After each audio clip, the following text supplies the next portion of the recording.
Well, hello, Beatle fans. It's a very exciting time because May 8th, which is going to be tomorrow as I record this on the 7th, May 8th is going to be the anniversary, 50th anniversary, that is, of the release of the Let It Be album. So I wanted to do something special for that anniversary and in preparation for getting, hopefully, the deluxe box set of the Beatles Get Back / Let It Be project sometime, hopefully, later this year, if all goes well. And I think what I'm going to do is I'm going to make at least 3 videos, which I'll spread out over this weekend. So I hope you'll watch all 3 of them.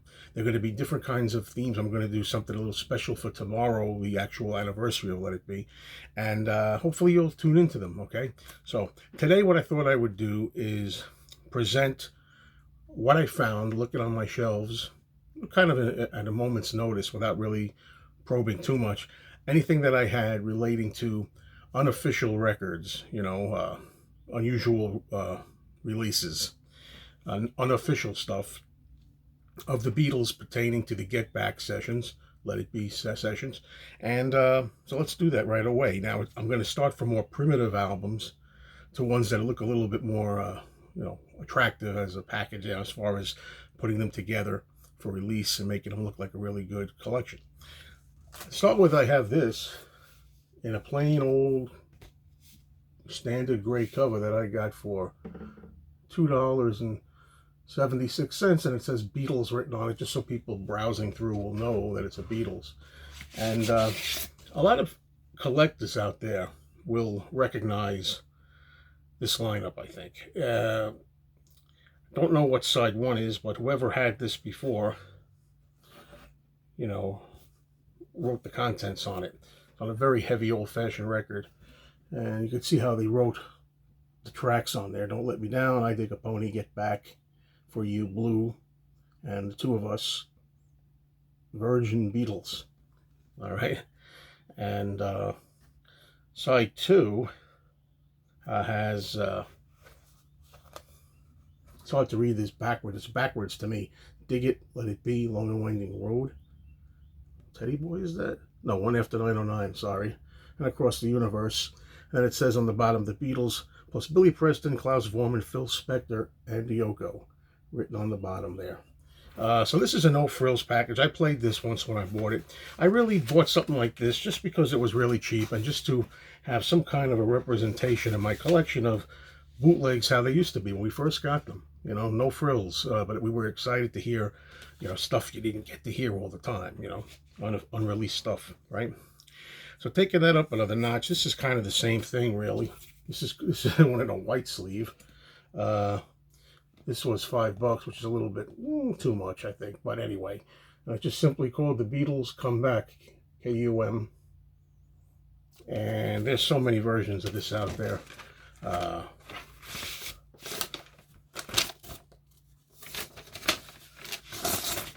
A lot of this material is probably the same. There's really no point at this moment in time in history to really play these because the sound quality is weak, very poor. But the idea is just to have them really as part of the collection. And, I like to have, as I say, kind of a progression, how, bootlegs kind of like wound up getting better and better. Now, here are 2 versions of an album called Get Back to Toronto. High quality stereo. Don't count on that. But here it is. Get Back to Toronto. We'll start with this one. Now, I'm not sure of the history, but I think Get Back to Toronto might have been the first Beatles boot. Not really sure. But what I want to talk about is this material, which we'll get to later, is the way a lot of us first heard this stuff, I think.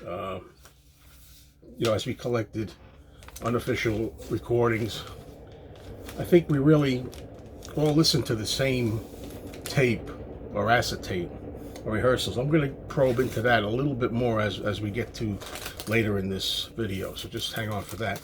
This one here, Get Back to Toronto, better cover, right? The way these were made, a lot of people who collect and remember the early days of these kinds of records, remember that they had just a simple mimeographed sheet that was taped or glued to a standard white jacket. And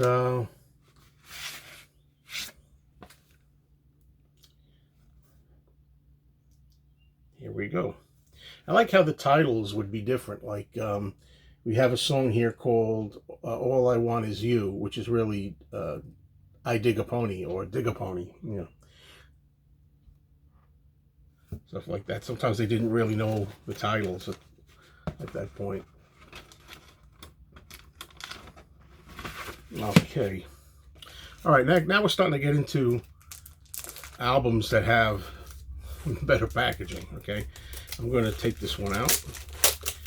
A lot of people I know can't stand the crinkle sound, but sorry for those who don't like it. This is one of the very first boots I ever owned when I was younger, and I've told this story before. This is not the same copy, unfortunately. The same copy that's in my original collection was long gone. This is a replacement copy, but I was on the Jersey Shore in 1978, I want to say, and they had those games on the boardwalk that you could play, where games of chance, you know, put down a quarter and spin the wheel or throw the darts or whatever and try to win an album hanging up. This particular album was hanging up for a prize, and this is what I had my sights set on. Sweet Apple Tracks. This one is in a lot better shape than the one that was hanging up that day in 1978, at least, since I've gotten this over again. But this was really nice, and this was the first really cool Let It Be Get Back collection that I'd seen that was unofficial. You can see some of the tracks there.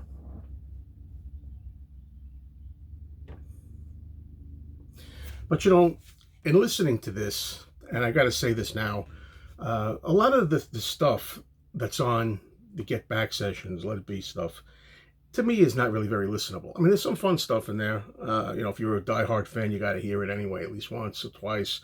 And there's some good moments in there, but a lot of it is really a slog, as I like to call it, to get through. This one, you even have a gatefold. So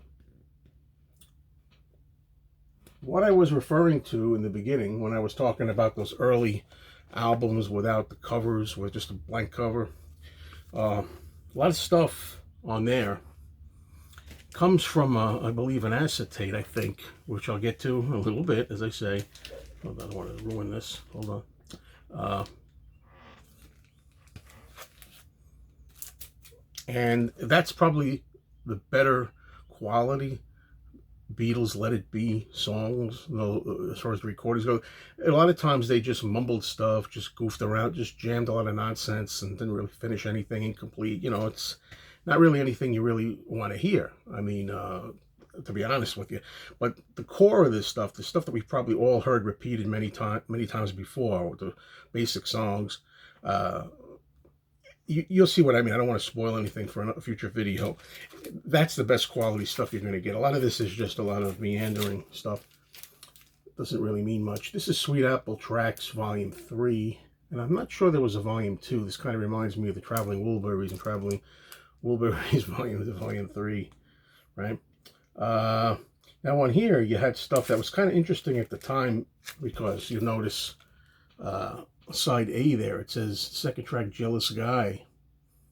You know, that's John worked on Jealous Guy. And you have stuff here like them doing Three Cool Cats. But, you know, when you say they're doing Three Cool Cats, it's not like a nice, complete, perfect version of it or anything. And they have on the end here, you'll note, side C, all things must pass and give me some truth. Okay, so very interesting selection here, but I haven't played this in a while, but my recollection was this was not as great sound quality as Sweet Apple Tracks 1. This was another early one.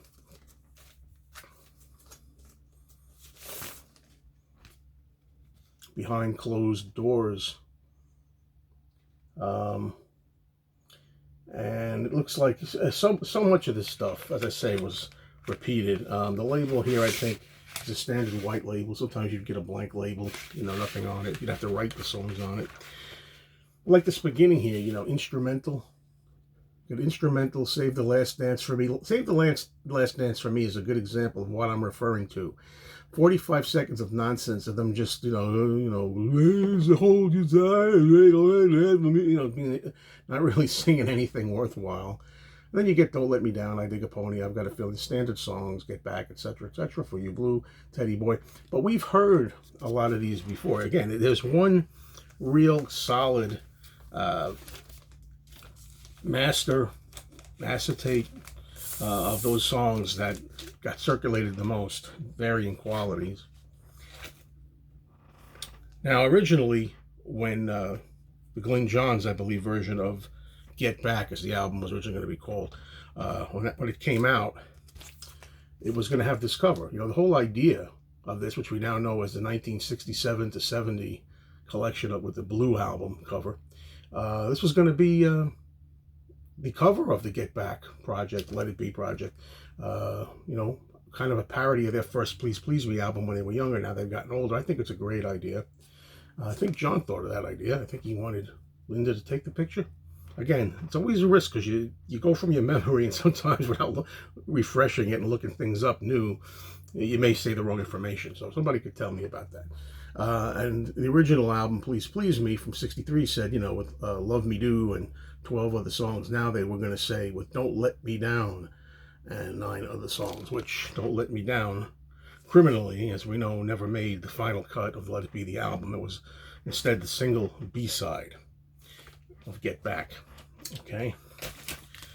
I just was perusing here.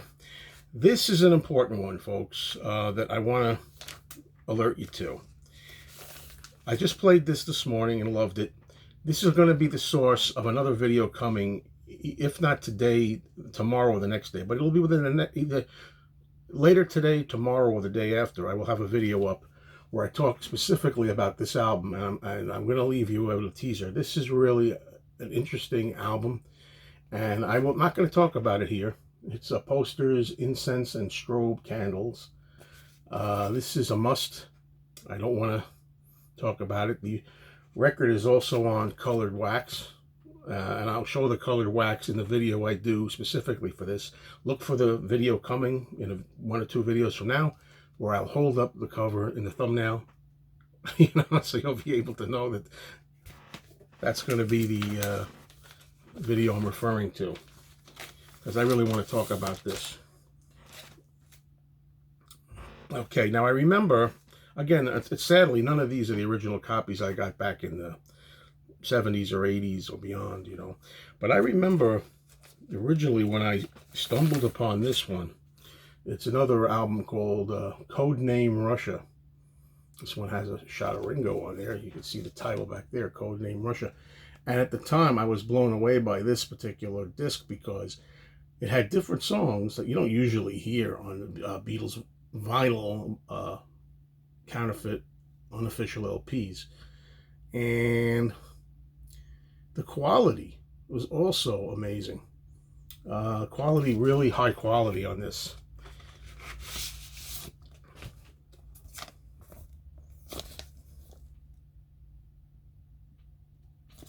And it was one of those special times back in the day of collecting. I guess I got this in the 80s. This is 1988. It says Switzerland, 1988. Okay, Twickenham Studio Tracks. It's one of those things where, you hear something special. You find a great buy.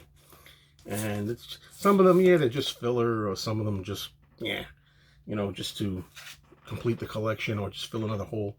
But that was really good. And then there was another one, seemingly in a series. We thought this was going to be a series. Oh, this one actually was first. I think I found Codename Russia first, but I could be wrong because this one says 1986. This is a 1986 release, whereas Codename Russia was 1988. So this came first. Now thinking back on it, I might have found this one first, actually. I'm not sure. But whatever it is, these two, I remember, a friend and myself going into Greenwich Village in Manhattan.